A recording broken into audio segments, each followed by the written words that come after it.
Hi, my name is Danny Swerdlow. I'm the Director of Arts at NSU University School. And I'm Jen Ladia. I teach upper school theater at NSU University School. And we're really excited to give you an inside look into the making of a production, and more specifically into the making of Peter Pan. No one cares where you roam when the skies are your home. Never land.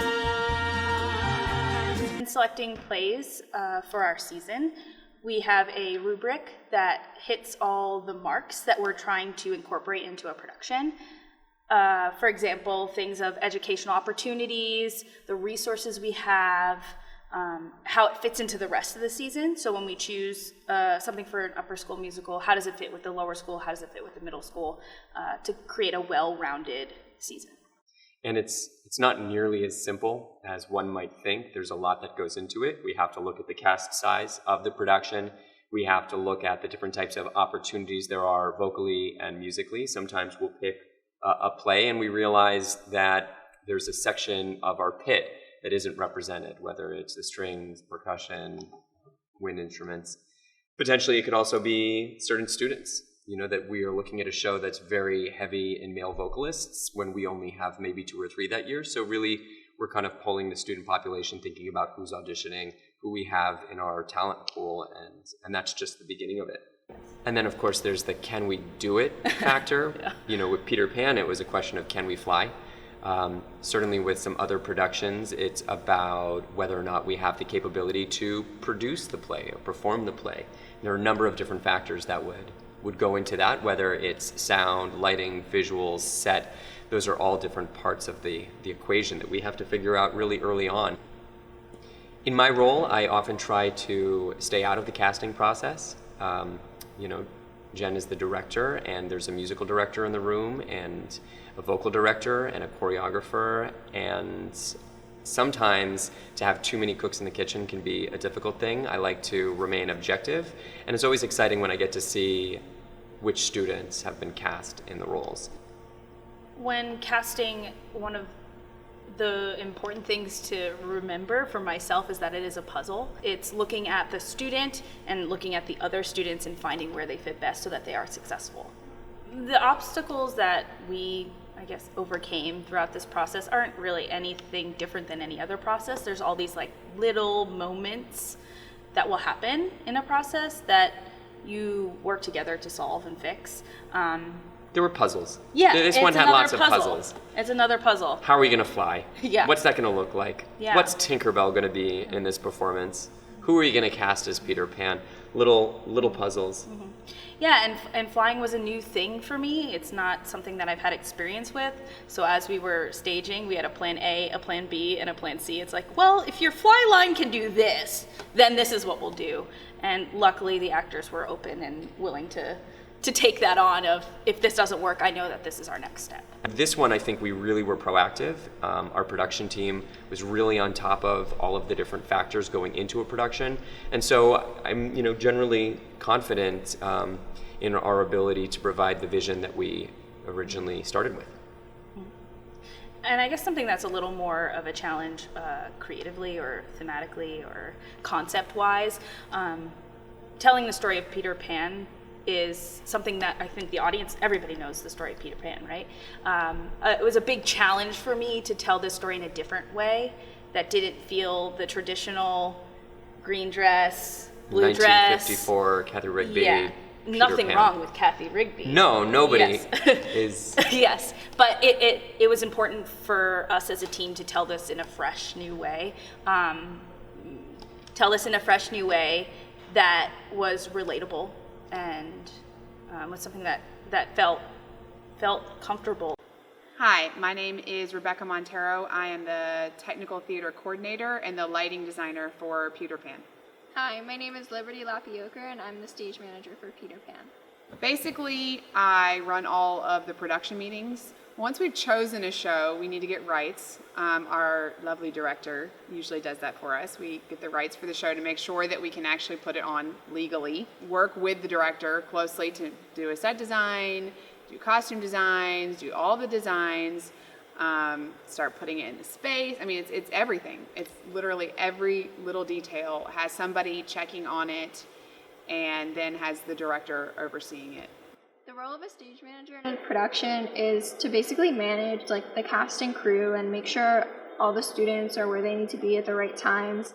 I call the cues for the lights to change in the show. It's the stage manager's job to keep the integrity of the show based on what the director wants and all of the designers want. Another big part of stage managing is to make sure that everybody's comfortable, and so we do something called fight calls where we run all of the flying and the like actual fights so nobody gets hurt. I think just anybody in like a leadership position in the show influences the cast, because the cast can see that we're working very hard, so it makes them want to work hard and them put up as much effort as we are. I actually don't really wish people knew anything. I like that they don't know. It's the magic. They don't know what I do. They don't understand what we do. And there's no point in trying to explain it to them. They just should come and enjoy the magic of the show. Hi, I'm Tyler Grimes, and I'm the fight choreographer. Hi, I'm Evan Eiglarsh, and I play Peter Pan. Hi, I'm Anthony Langone, and I play Captain Hook. Working with swords on stage is a lot of fun because it's the dream of everybody, I think, at some point in their lives to get to sword fight.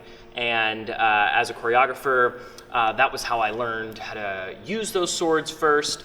And you're able to translate that into different types of swords, such as the ones that we use in our show. Tyler's done an excellent job in not only choreographing it, but really helping us learn the complex movements of the sword fights. Getting things timed properly with the score, a lot of, how can I implement the character into the choreography? It requires a different frame of mind.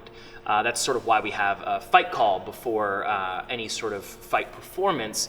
It's to go over it, it's to make sure that we have the steps, but more importantly, because stage combat is a dance, it is something you need to be in tune with your partner.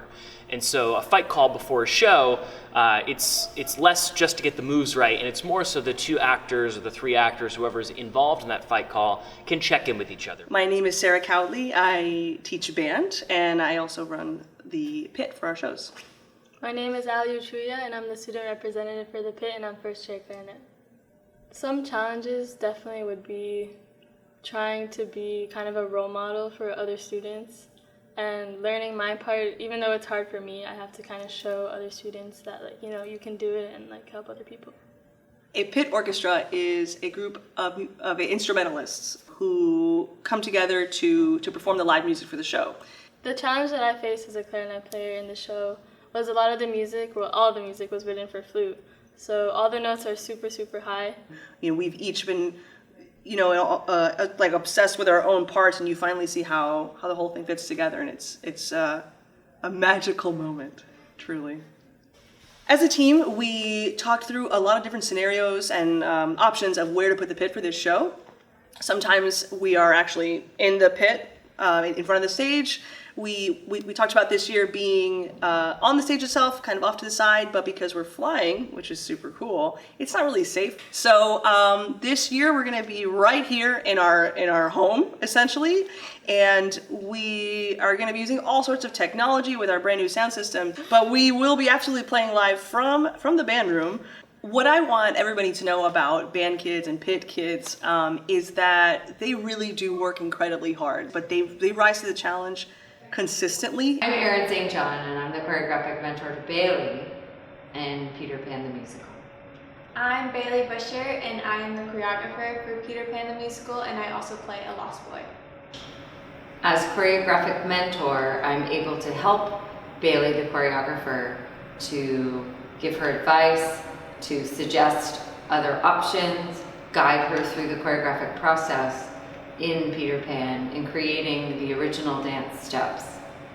I am the student choreographer for Peter Pan, and I come up with the original choreography and steps from the beginning. The audition process was I had to send in a video of choreography that I created for the show and write why I could do the job and what I would do when I held the position. My concept for the show is basically no one really knows what Neverland is, and Neverland is up to the person to decide for themselves. So I decided that each group in Neverland would have very original choreography that was very different from the original cartoon Peter Pan and any other adaptations that have been done of Peter Pan. So it was a lot of fun to come up with very original things that I've never done before. I think some of the challenges that presented themselves was working on the platforms, and obviously that we're able to fly choreographically. That's a very new skill that we've learned, to be able to suspend our dancers, actors, and give them some choreographic movement while also being hung from the sky, which was a very difficult challenge, I'm sure, that all of the performers experienced. My name is Jen Ladia. In addition to directing Peter Pan, I'm also our school's CAPI mentor, in addition to being on the steering committee for the CAPI's program. CAPI's is a Critics and Awards program for all the schools in Broward and Palm Beach County. So the CAPI's Critics and Awards program is two parts. The first part is we have a team of students who go and review other high school shows in the area. They go see the show, they discuss it with a group of 60 students, and then they write a review, which is eligible for publication. In addition to that critics side of it, we also have the critics come see our show. So they come and they see, they sit, and then they also discuss during intermission and post-show, and decide who is eligible for certain categories, similar to the Tony Awards in, lead actor, lead actress, things of that sort. And at the end of the year, there's a Tony-style gala for the CAPI's program. So in addition to the performances on stage, there's also technical elements that go into CAPI's that can be eligible for different categories, such as costumes, hair and makeup, marketing and publicity, lighting, sound. All of those categories can be student done and student driven. If they are student done and student driven, they're eligible. The root of this program is from that critical perspective of the critics in the room reviewing other shows, and that's the driving force. That's the educational benefit of CAPI's program. The awards are like kind of the cherry on top situation, but we really try and enforce our students, our team of students, to go out and see these shows and really look at other high school theater from a critical perspective and a critical eye. My name is Danny Swerdlow. I'm the Director of Arts at NSU University School, and this is our media production team. My name is Joel Nemes, and I am the Associate Director of the Arts, and also I teach two of the media production courses. I'm Corky Quakenbush. I'm a middle school and upper school TV production teacher. The way that we video record our musicals, our performances, has changed dramatically, I think, over the years. And as our program has grown and developed to incorporate better resources, we've endeavored to expand our production. One of the things that we will be doing for this production of Peter Pan is a live edit.